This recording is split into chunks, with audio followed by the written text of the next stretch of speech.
introduce the team, have them do their presentation, give priority to getting feedback and questions from Bill, and then open it up to everybody else so that we make sure that we've gotten his, you know, whatever engagement we can get before he has to leave.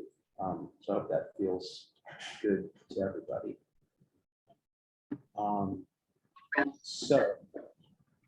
Then we have Neil Duffy from DOER who just joined. Like I said, people will start trickling in. So what I want to do actually is, before I introduce the team, I'm going to have one of them share his screen with their presentation, and I'm going to briefly introduce what they're talking about. But I want to set a little bit of a context, partly because this is something we're all thinking about a lot now, but also because we're talking about big long-term investments, right? That's what this is about. So this project is a bit of an experiment. Normally, we go to a specific building with our diagnostic equipment, and we get really deep into that building, and we try to understand it, and we come up with a plan that solves for a single building, and sometimes more than one, but that's generally the approach that we do. And this experiment was to look at the capital plan that Natick has for some of their bigger energy using buildings, and using actually very little information. So we got their energy use data and over several years, and we got some information on building plans. We had a kind of an interview with Bill and Jillian to help us understand a little bit more about the buildings, but we didn't actually go to them. We didn't get access to the building management systems. You know, this was very high level stuff. And to try to take from that the idea of how could you change what you do with your capital plan to get more benefit while pursuing the overall goal of decarbonization and energy savings.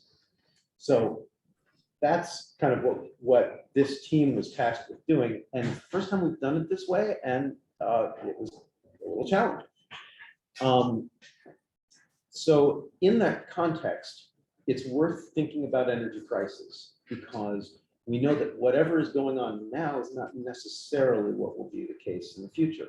And so if you look over kind of the last 30 odd years, what you've seen is extreme price volatility, right? That these prices have generally gone up and down. And that means it's very hard to make plans for something that's a building which you expect to last 50, 100 years. Next slide. And over that same period of time, however, the volatility of prices has not been the same for all energy sources. So if you look at natural gas, you can see that it got very expensive and it got very cheap. And also, if you look at the nominal price, which is the price that you would have paid in whatever year it was, compared to the real price, which is to say we're adjusting for inflation, and it's adjusted to March 2022, which is when EIA produced these data, you can see that it's gone up and down, but kind of overall over that period actually stabilized, but with huge spikes up and down where you don't really know what's going to go on. With electricity, on the other hand, we've actually had a general decline in real prices. So it's much more stable. So, and that's largely to do with the fact that electricity is local, it's not a global commodity, and it comes from a lot of sources, whereas natural gas is a global commodity that comes from, you know, the ground.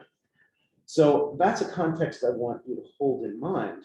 And it's important for the way that the group is going to do the presentation, because rather than having a fixed price that had everything, we realized that your choices should actually interact with the prices for price optimization. So there will be times when your heat pump that we're proposing, for example, is more cost effective to run than the natural gas boiler that you may already have. And there will be times when it's not the case, and that's going to change depending on what the prices are. So we've created price scenarios, basically high, medium, and low price scenarios, to try to think about how that would play out. So with that, I'll introduce the group and let them talk about their work. So I've introduced the charge. So William Mosca, Gladson Coelho, and Megan Corrigan are the team that worked on this. Take it away, guys. All right. Good morning, everyone. Welcome to the Sustainable Capital Investment Recommendations for the Town of Natick by UMass Clean Energy Corps. So we want to start off with the project goals first. Our goals were to focus on the energy uses and planned capital investments throughout the Natick public buildings on our move towards zero carbon emissions through efficiency, electrification, and renewable energy.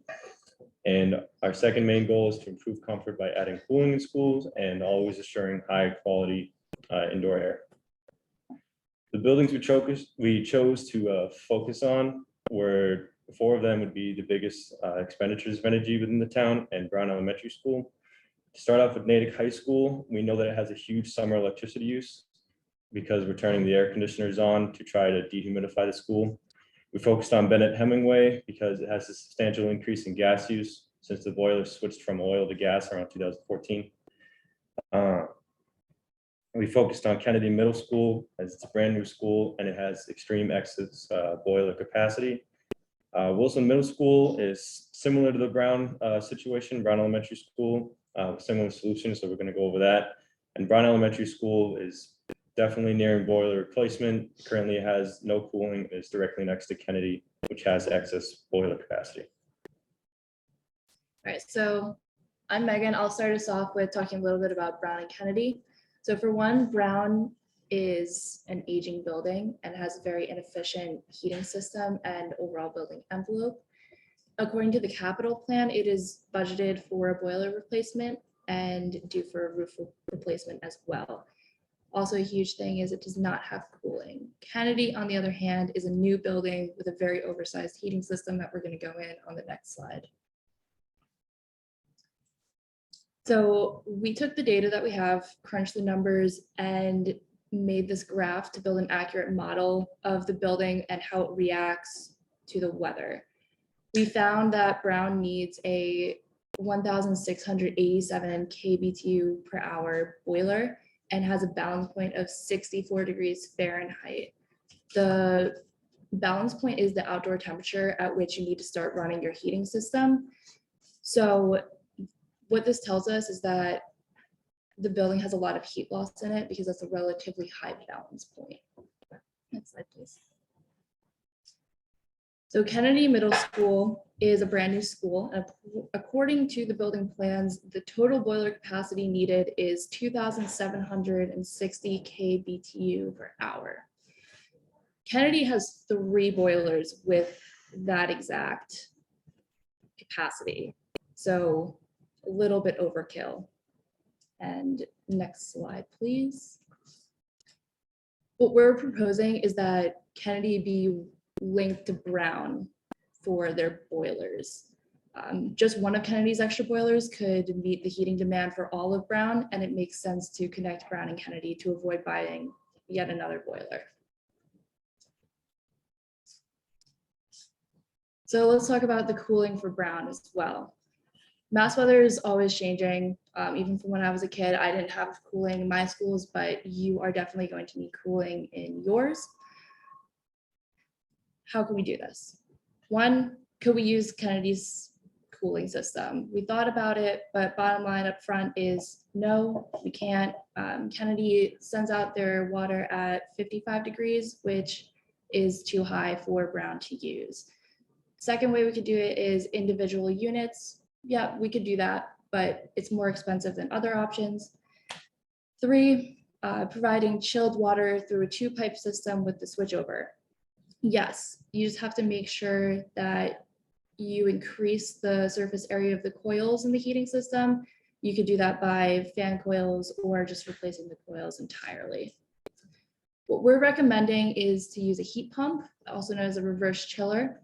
This would provide chilled water to Brown, and it could also provide hot water to heat Brown and Kennedy during the mild weather when it's cost effective, but we will talk about the cost effectiveness at a later slide. Slide, please. So here's the hypothetical heat pump. We estimated how much cooling demand Brown would require, which is 140 tons. And we sized it out on this specific model, which we use just as a basis of design. Each one of these units has a capacity of 17 tons, so you would need 8 in order to supply all of the ground. Yeah, please.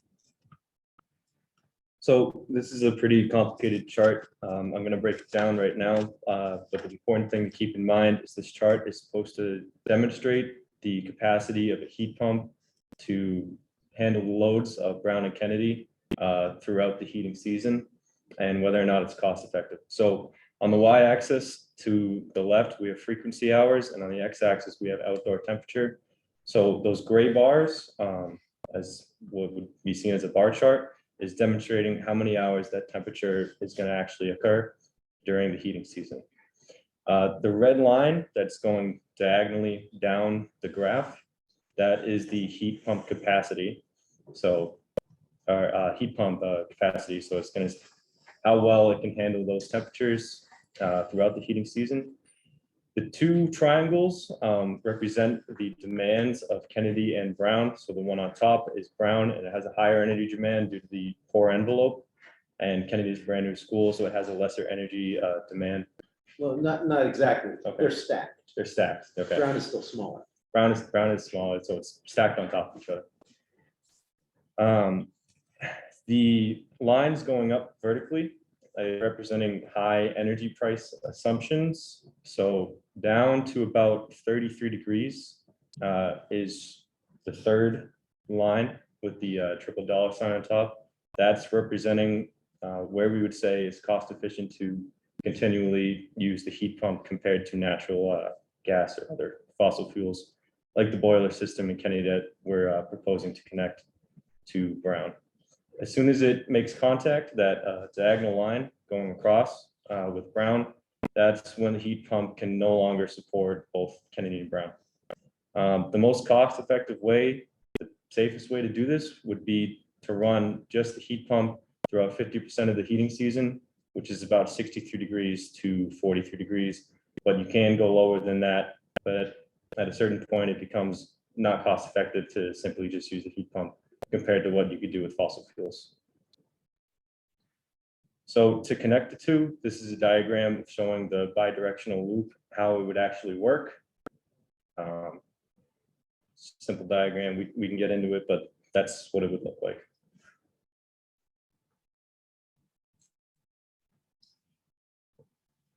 So the benefits of this bi-directional heating loop is that it avoids the boiler replacement at Brown, obviously, because you have so many extra boilers.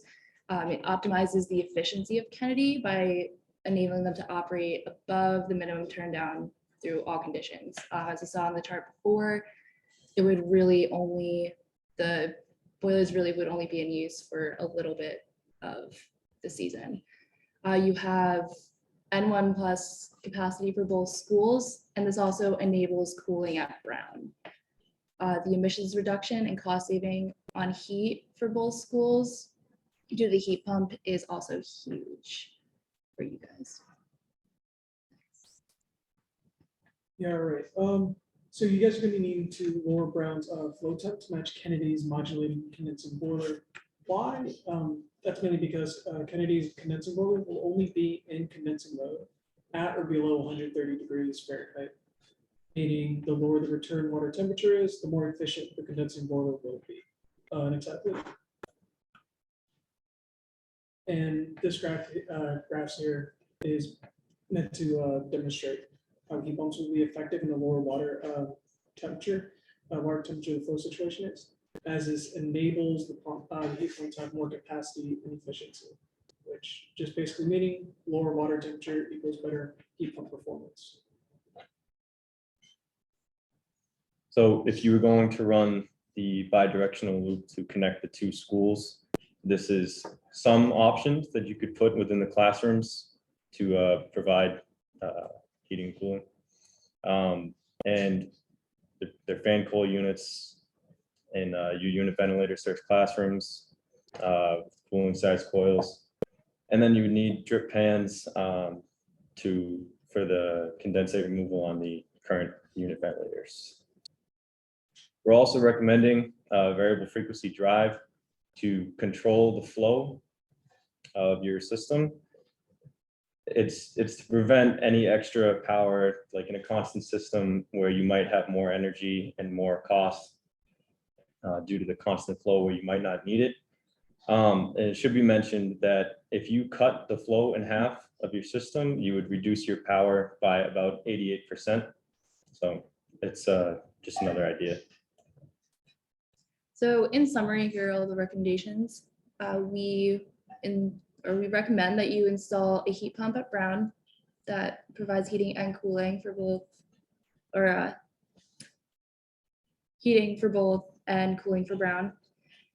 Connect the Kennedy boiler system to Brown, and also while doing that, connect the heat pump to the same piping system to provide sufficient hydronic coils for the heating and cooling units, to run both systems at 150 degrees, preferably lower, and to install the variable frequency drives for efficiency. We're gonna transition now to talking about Bennett Hemingway Elementary School. So the current situation that we know is there's DX cooling for about 30% of the school via the rooftop units. There is unit ventilators with hot water coils in the classrooms, and the boiler is the same since the building's conception. But in 2014, the boiler switched from oil to gas, and that's going to be a pretty significant deal. So this chart is a weather normalized EUI chart. So it demonstrates your energy usage and your efficiency through the past couple of years, about 10 years. So we can see that around 2014, there was a switch from oil to gas. Don't worry about the little gap there. It just happened from the data putting it into the chart. But we can see as soon as you switched over from oil to gas, there was a huge jump in the amount of gas that was required to heat Bennett Hemingway, and your efficiency goes down by quite a lot. The other thing to note is around 2017, without knowing the cause, gas jumped again.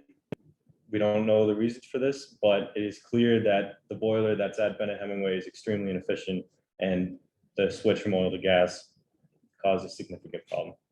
The third thing to note is since 2015, you've also used electricity about 20% more. You can see that in the graph down to the right. That's your electricity use in kilowatt hours over a fiscal year.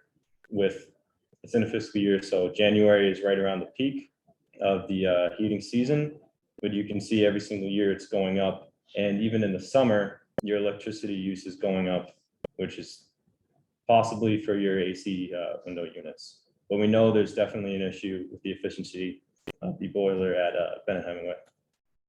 So this is what we're recommending. The first thing would be to retire the existing boilers. We know that for sure because they're not doing anyone any favors. We also recommend to use variable refrigerant flow to satisfy all non-ventilation loads.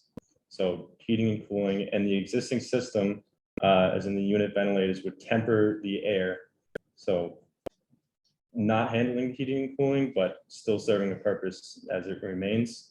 And then to replace the boilers, either add a condensing boiler, a heat pump, or to set water temperature curve to satisfy your ventilation heating requirement only, and use the full coil ventilation only.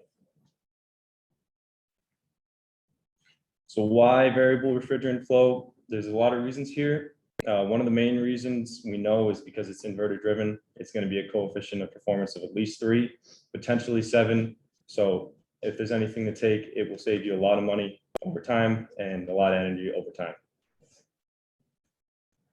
This is a demonstration of how the VRF system works with heat recovery. So it basically pulls heat out of one room, puts it where it belongs, put cool air where it belongs without sending refrigerant through a compressor like in a heat pump situation. This chart graph is just demonstrating why it might be a very good idea to put a VRF system within the school due to the orientation of the school. So at certain times of the day in relation to the sun, one part of Bennett Hemingway is going to need more heating and one part is going to need to be cooler just because the natural heating process as the day moves on. So you're going to need to require, you're going to need to satisfy different loads throughout the day. depending on where you are in the school. So with the rooftop units, it's more than likely they're going to need replacement anyway. If that is going to happen, we're recommending if you're going to replace them with air source heat pump rooftop units with energy recovery to be the most efficient and move towards electrification. If that's not going to happen, what we just talked about, retrofitting the RTUs with VRF coils, retrofitting RTUs with ERV and using existing hydronic coils are also options. But if they're going to be replaced, we do recommend to do the air source heat pump RTU with the ERV. The unit ventilators, as far as remaining for ventilation loads only, for heating, 1/3 of the coil capacity will cover all conductive loads. Why it can do that? It's because the ventilation system already is covering the air tempering, so there's extra coil capacity. So the coil is going to be oversized in the VRF system. Not exactly backwards, right? So actually, we were saying the other way around. The VRF system is handling the conductive loads. Yeah. Therefore, you have all that extra capacity in your coil to handle the ventilation loads at lower water temperatures. Yeah, Just it flip flips it around. Yeah. So in heating mode and heating season, the valve opens when it measures to be discharge air to be below 65 degrees. And in cooling mode, the valve opens when the relative humidity that's programmed in the system rises above the set point.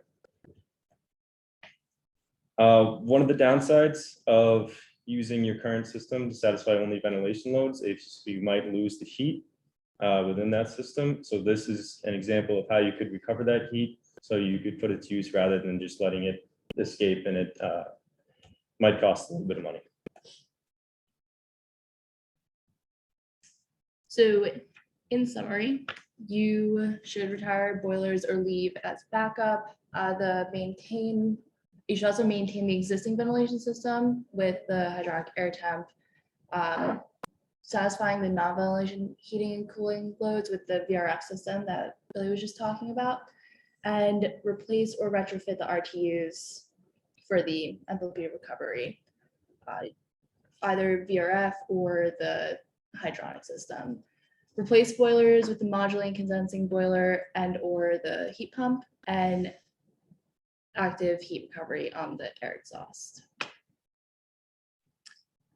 Let's talk about Wilson Middle School. So we don't have sufficient information to provide a detailed recommendation at this time, but focusing on the big problems. There's no chiller installed. There's just window units and direct expansion cooling, which only covers about 20% of the building.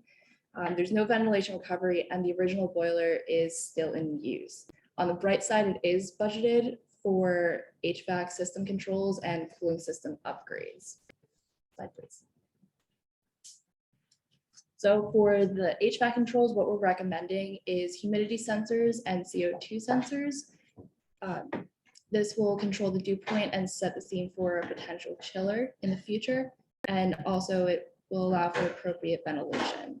Also, like Brown, we're suggesting that you use the variable frequency drives where possible, and fans in the pumps for better efficiency and more accurate allocation of energy. Finally, consider the recommendations for Brown with the heat pump. I think that would be a great option because it satisfies the heating and the cooling. Heating at the moderately low temperatures that we were talking about earlier from the very complicated graph. And keep in mind that critical to this is adding or replacing the water or fan coils to get the design temperature of 120 degrees Fahrenheit or lower. Now we hand to Galitzin. All right. Well, as it says plainly on the slide, Natick High School, relatively new building, low energy use intensity, but the summer electricity use is pretty high due to the air conditioning. Next slide. So the main problem we're having, they're having at Natick High School is that the interior wood, when the humidity is too high, begins to expand, and that can lead to breaking, buckling, all that. And the current solution to that right now is using the AC during the summer, even when the school is left unoccupied. But one thing we should keep in mind is that human thermal comfort and wood stability depend on different factors. Next slide, please.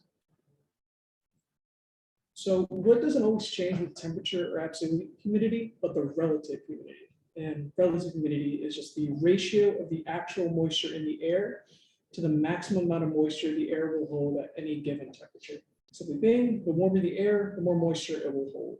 Due to this, you can change relative humidity without necessarily needing to know to lower the air temperature. So, like I said again, to control for wood movement, control for relative humidity, not temperature. Next slide, please. All right. So what it's currently done on the school is shown on the psychometric chart on the right, and it's represented by the red lines. And you can see with that curve, or that horizontal line and the curve, is that in order for you guys right now to control for the humidity with the AC, so you're both lowering the temperature and then having it warm back up over to standard air, which is about like 50% relative humidity. When you don't necessarily need to do all that, when you can just lower the relative humidity on its own without needing to affect the temperature at all. And the way you can do this is, well, through what we're recommending. Next slide. A desiccant wheel dehumidification system with solar thermal regeneration. But essentially, outside air goes through the desiccant wheel, removing the moisture from the air and only allowing dry air into the system. And then the exhaust fan, of course, brings exhaust air through these hot water coils that is powered by the solar thermal panel, some of which are in the school already. And that gets dry air, that gets really warm exhaust air through the desiccant wheel, removing the moisture from the wheel itself, so that you can continue removing moisture from outside air. Essentially speaking, think of it as having a towel that you want to get rid of a bit of water with.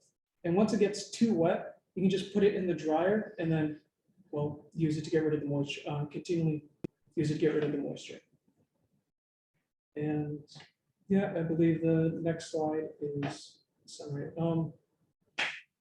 Now's the, okay. Yes, I think so. This is the summary that's basically up there for us to reference, and obviously we'll share PDFs and other documentation with Natick.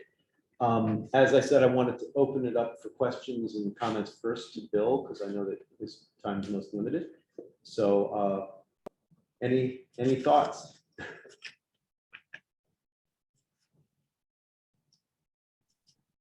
First of all, great job.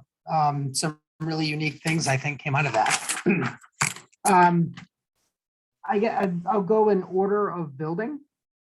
So on the brown KMS, the capacity of the KMS boilers kind of surprises me. I never really took a deep dive look at that. So with that usage, you're talking underground piping. One thing I didn't see on the diagram, and maybe you can pull that diagram back up, were there heat exchangers on either side of that diagram? Or are we using the same water for both buildings? We could use the same water for both buildings. We didn't include the heat exchangers, but you can see where you could put the heat exchangers if you wanted to. So in this particular diagram where we have the air source heat pump operating, so one thing is, so there's a lot that's undesigned here, right? So if you have an air source heat pump, you're going to have a portion of and it's probably going to be a monoblock system, which basically means that all of the refrigerant components are outside, which means that you're sending water to the outside through a heat exchanger and sending it back. At some point, it may be sitting still and it could freeze. So you're going to have to at least fill the portion that is outside or that is exposed to the outside with glycol. You kind of have two options. One is fill your entire system with a glycol mix, or have a heat exchanger to kind of isolate the glycol section. So depending on what you decided there, that would influence what is traveling underground. So you might decide, let's imagine we decide that brown is going to just have glycol in its whole system. And there's some good arguments for why that is an acceptable choice. That means that the piping that goes outside also might as well have glycol, in which case you would only put your heat exchanger in the Kennedy side. And you might put that heat exchanger essentially in the location where the hydraulic separator is now, roughly there, because that way you are separating those two systems hydraulically as well. You'd add another pump to circulate through the whole system. So this particular diagram imagines the entire system with glycol mix, which isn't necessary for Kennedy. And so there would be a good reason to run that through a heat exchanger. But you could basically see this, the little cloud where it says ModCon boiler. You could kind of include in that cloud a heat exchanger as part of your setup. Okay, thank you. Yeah, I'll definitely dig into the capacity of the KMS spoilers because that's an interesting option, especially if we're looking at adding capacity to Brown. That's a unique solution. I like that one. With the heat pump at Brown, I think you said 140 tons was the heat pump. And do you think that's sufficient to not run the KMS boilers down to that 43 degrees? Is that what I heard? Well, that we actually calculated. Yeah, let's go back to that kind of complex graph. Nope. The complex graph you talked. This one right here. Yep. There you go. So here are the things we did know, right? So our estimate of cooling demand for Brown, in order to really do that, we would have needed to get the building plans, we'd have to do a lot better. So that 140 ton estimate is classic rule of thumb estimated. So it could be off.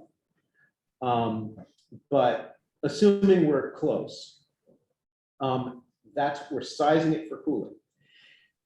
Now, because as you can see, Brown's demand increases as it gets colder and Kennedy's demand increases as it gets colder, there does come a point where the heat pump, which decreases its capacity as it gets colder, is unable to satisfy both of them. And that happens just below freezing. But up until that temperature, as it's cooling off, the heat pump designed for cooling has the capacity. And these ones, so we do know the actual energy use of, we know the actual energy use of Brown, and we know the designed energy use of Kennedy. So we're able to use those to build simple models, right? It's a pretty simple linear model to estimate what their demand would be at different temperatures. So that we're actually fairly confident about because of the regression, the quality of the regression. So assuming our design for cooling was right, that's about where we lose capacity. And if you look at the capacity going all the way down on that red line, and you imagine, if you imagine Kennedy away, right? If you drop Kennedy out and you drop that yellow line, the yellow triangle down to the bottom, roughly the air source heat pumps would actually be able to satisfy the heating demand of Brown alone. However, it wouldn't be as cost effective as using the natural gas, given our price assumptions, right? So we happen to find that when we assume fairly high prices for both electricity and gas, but because electricity varies a lot less than gas, we find that the moment when the capacity of the heat pumps also falls below the capacity to heat both buildings is about when it becomes less cost effective, basically because the coefficient of performance of the heat pump as it gets colder drops below the efficiency that lets it be competitive with natural gas from the combustion, from the mod pump boilers in Kennedy. So that's kind of optimizing for that system, which allows the cooling sized heat pumps to do all the jobs that they can affordably or competitively do with natural gas. So that was our thinking. Were any assumptions made on pipe sizing and heat loss for the underground piping? We assumed really good insulation underground. Any idea on the pipe size? We did not calculate that. Yeah, we did not calculate that. Okay. Thank you. Moving on to Benham. Can you pull up the graph where you had the gas, oh yeah, that one right there. So this one confused me a bit. If I'm reading this right, which I'm not sure that I am, are we saying that the oil was more efficient than the gas? Well, the boilers were more efficient when they were burning oil. And then somebody did a conversion, and that conversion must not have been done particularly well. So the units here they're all constant energy units. All of the fuels are all in the same kBTUs per year and divided by square feet, right? So they're all the same units. So we're not talking about cost, because we didn't look, this graph does not talk about the prices of these fuels. It's weather normalized, but it's a rolling weather not normalized assumption. That's why it still goes up and down, but it's still kind of, every point includes the previous 12 months as it's up to that point. That's what the EUI looked like as it's going forward in time. So you kind of got to blur your eyes and kind of imagine away some of the peaks and valleys to see the way it actually is performing. But what you can see is, if we assume, if the building hasn't changed and the energy units, these are energy units, not therms or gallons or whatever. So because the building hasn't changed, and we know what changed was somebody had to do to change the burner in the boiler that exists, that new burner was not as efficient. So if we assume the building performs the same and the oil was at 85% efficiency, which is an assumption, then essentially we do that same ratio and we solve for the gas efficiency, and it comes out at about 53% post 2015. But then something else happens. So if we assume that the gas is operating at its pretty low efficiency, but it hasn't changed, because we don't have a reason to think it's changed, something else has changed to increase gas use, which is of course going to be magnified by the inefficiency of the gas boilers. So I had one, if it's okay for me to add one thing on this. So at this school, we still have at least one of the boilers is tied to oil.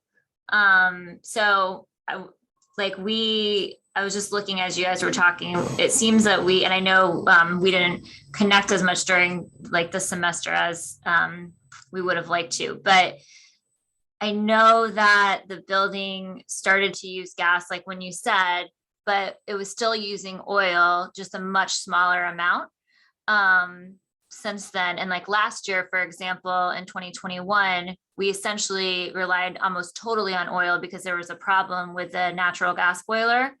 And one of the things Bill did was to like switch that over. So we don't have that problem again. But so I was wondering, like in your gas estimated efficiency, does that include, that's just like BTUs for heating period? Because that would make it even worse if it didn't include it, right?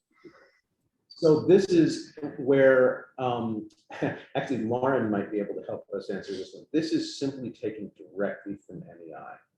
Okay. The UMass Energy Insights.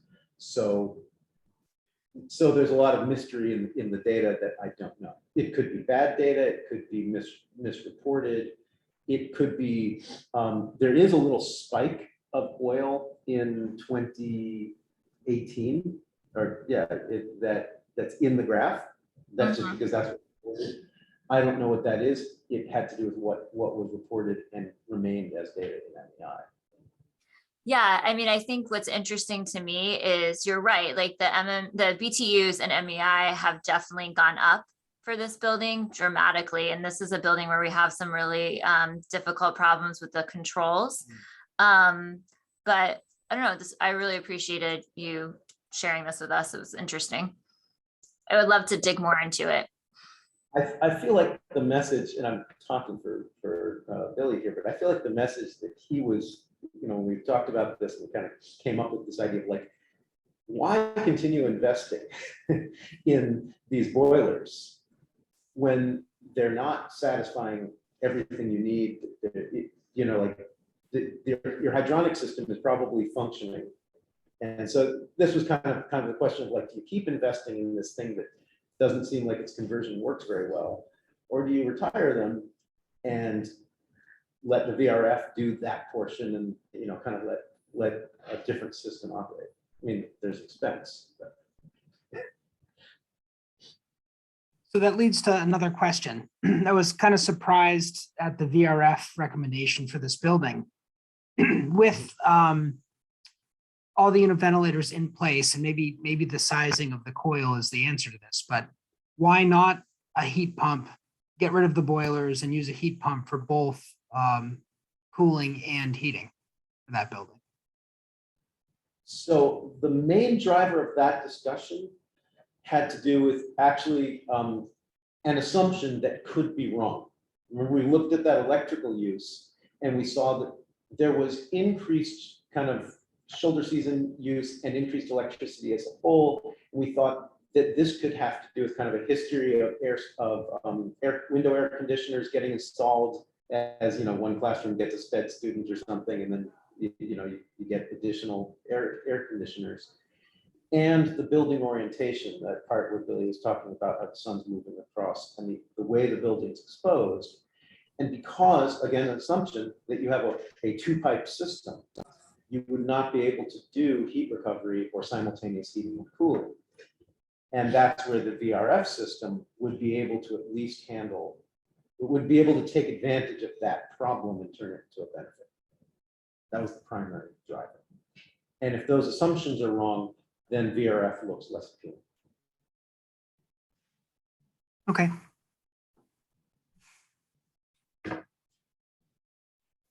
So one of my notes was interesting was I had a question on the simultaneous heating and cooling, but then you showed the orientation graph, which answered that question. So that was helpful.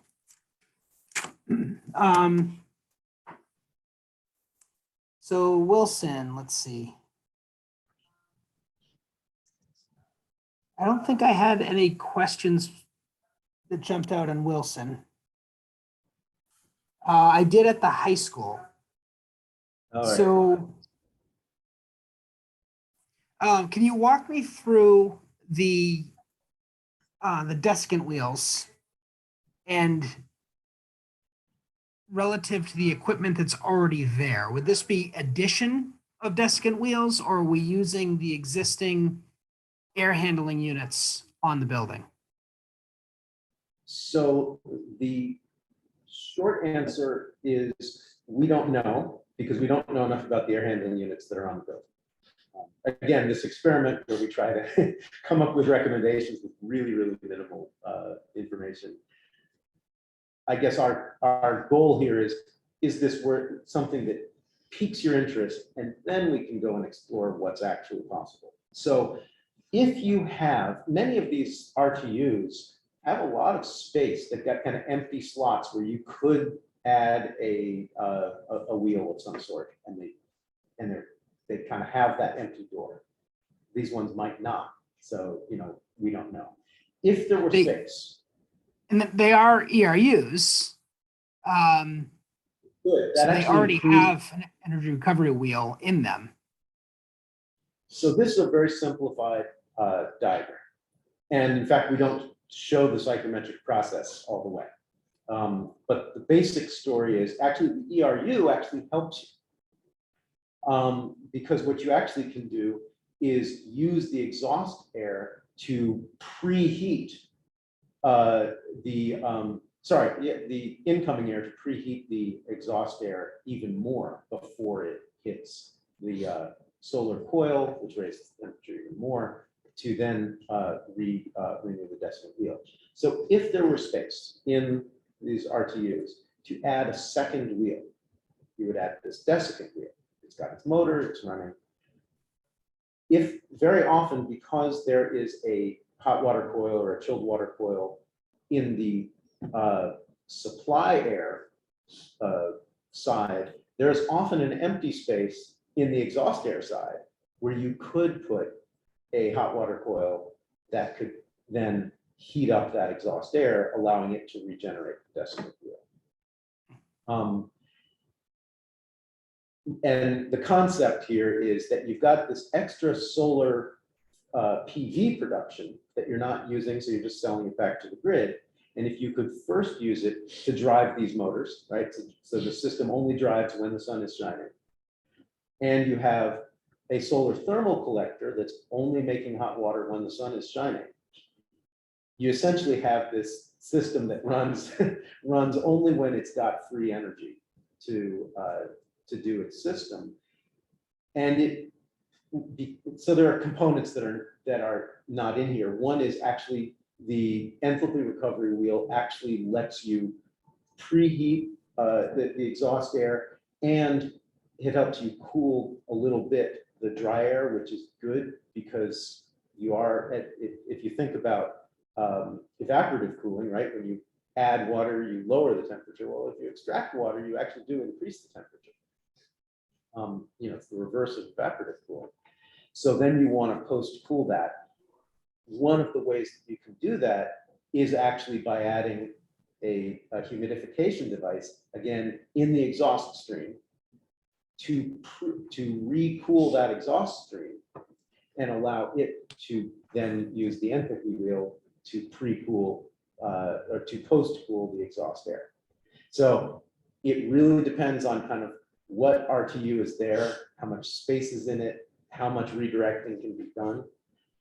There are also modular units that, essentially, if you've probably been involved with like a computer server cooling system, and you can get these rental units and they have a pipe that goes out and a pipe that goes in. Essentially, it's a portable AC. There are also desiccant operating ones that can hook up to a hot water connector. And that would make an argument for just basically installing solar hot water and using that connector that way. And then it can be running inside the building and send out a window. Depends on the size. Again, honestly, the only wood we know about is the stuff we pulled off the architect's website that shows us where the wood is. Right. Okay. Was any other consideration given to water to water heat pump using the pond? That was a discussion we had way back when. We didn't pursue that primarily because it was brand new school, and we probably thought that it was going to be hard to justify an investment in something brand new that wasn't solving a problem. So that's why we abandoned that particular solution. Not that it's a bad idea, and if it was something that Natick just wanted to do, we would be very happy to engage with that. Oh, we should point out that we spent a lot of time exploring something that we didn't actually, turns out it didn't turn out to be a great idea, which was to try to heat the DPW with the rejected heat from the ice rink. And we thought it was going to be a really great idea. And it just turned out that the ice rink is generating so much heat rejection all year round that we really didn't have a place to put it. And interestingly, during the winter, when we actually needed it, there wasn't quite enough. So this is a great argument for a district energy system, right? If you had more buildings connected to that ice rink, you could actually use the heat and store the heat in the ground. But just linking those two, we couldn't make it work. I really appreciate the global big picture thinking. It's really interesting to see, and thank you very much for your work. You guys put in a lot of effort and a lot of guesswork too. I just wanted to say that as somebody that uses that ice rink a lot, if that means that we could get a second ice rink in town, I think that's a great idea to connect a building. It's certainly something. So I know that, Jillian, I know, is thinking very big picture about Natick, and just you know, the gas companies, all of them are having to think about what happens when they stop having a product to sell, which at least some of us hope will happen soon. And so they're all trying to solve the problem of what's next for their business model. And some of them, the two big ones, the Eversource and that National Grid, are both looking at geothermal heat networks using their existing right-of-ways under roads. And those networks work better the bigger they are and the more connected they are to different types of loads. So an ice rink becomes an incredible resource for a neighborhood because it's rejecting heat at exactly the time when the neighborhood needs to extract heat.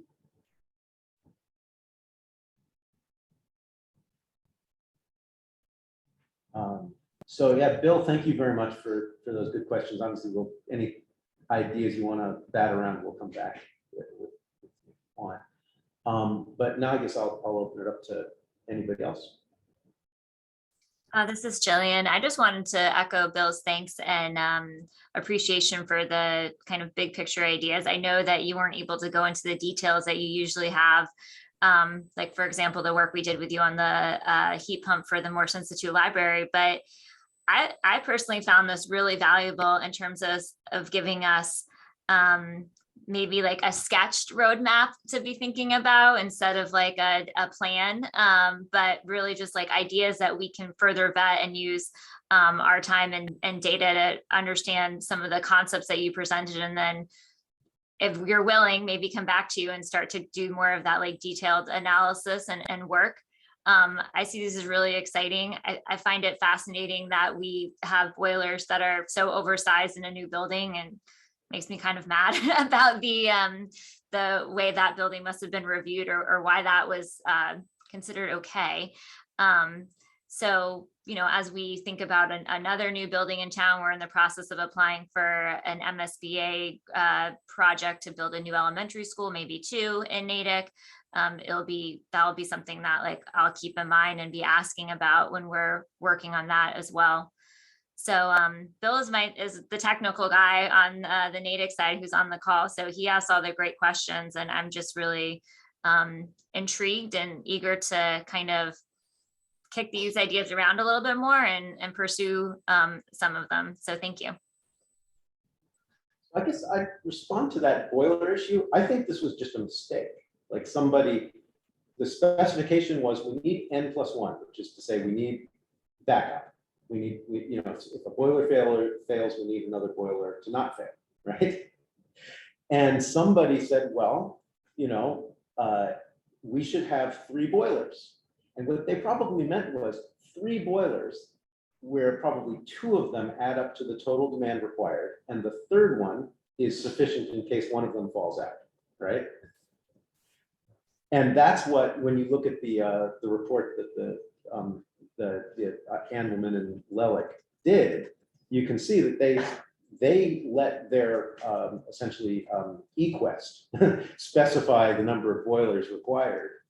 And it was 2 boilers equally sized adding up to the total requirement. You guys built a better school than Stretch Code or LEED, at least at that time. And the boilers should have been 3 boilers, probably 2 of them equally sized, adding up to 2,760. What I would say is thinking about systems. You know, if a boiler is down, is it necessarily the case that the problem is going to be something that has to do with boiler instead of, let's say, a natural gas connection or some other thing? So true N+1 would actually be more resource diversity.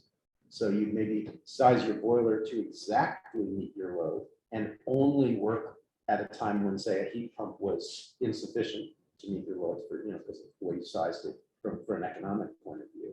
But maybe you'd have a heat pump that operates just the way that Billy was showing you.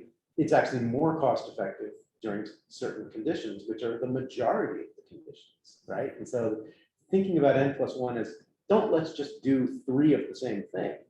Let's have all the different resources that could work together. And that way, if one fails, you've got backup, but you also have options to always optimize for price or carbon.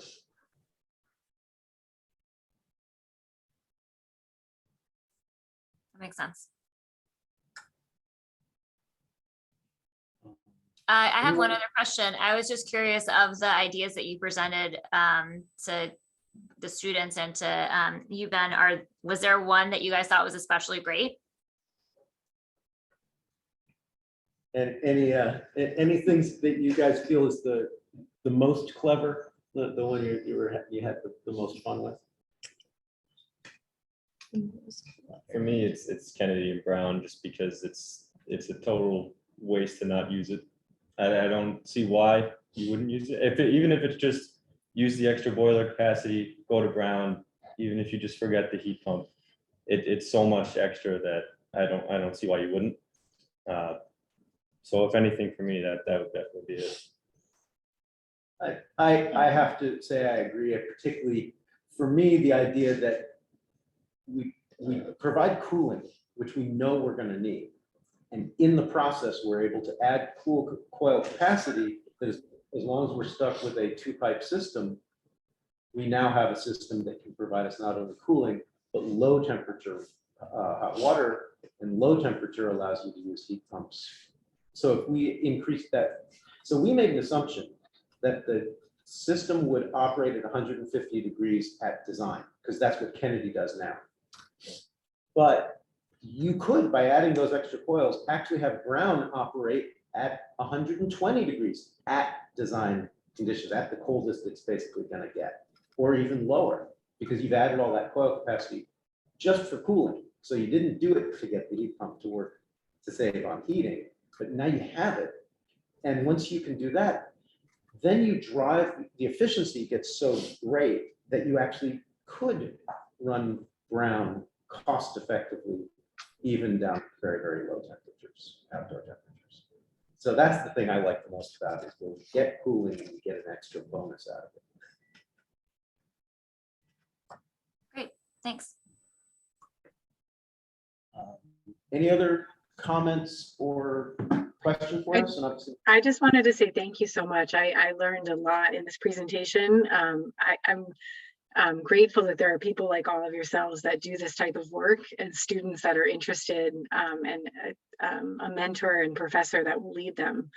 It's sometimes it's hard to feel hopeful about the future around these things, and this is a moment where I'm like, oh, some of the answers are right there before us, if you just have the minds that will take the time to think about it and to problem solve. So this was fantastic for me just to watch your minds work, and I have a new vocabulary set that I'll try to work on developing. wow, thank you very much. So on that note, if no one else has anything to add, I'll end the meeting. Okay, well, thank you guys very much. And Jillian, we will definitely be in touch and we'll send you all this stuff. Thank you, Neil, for attending.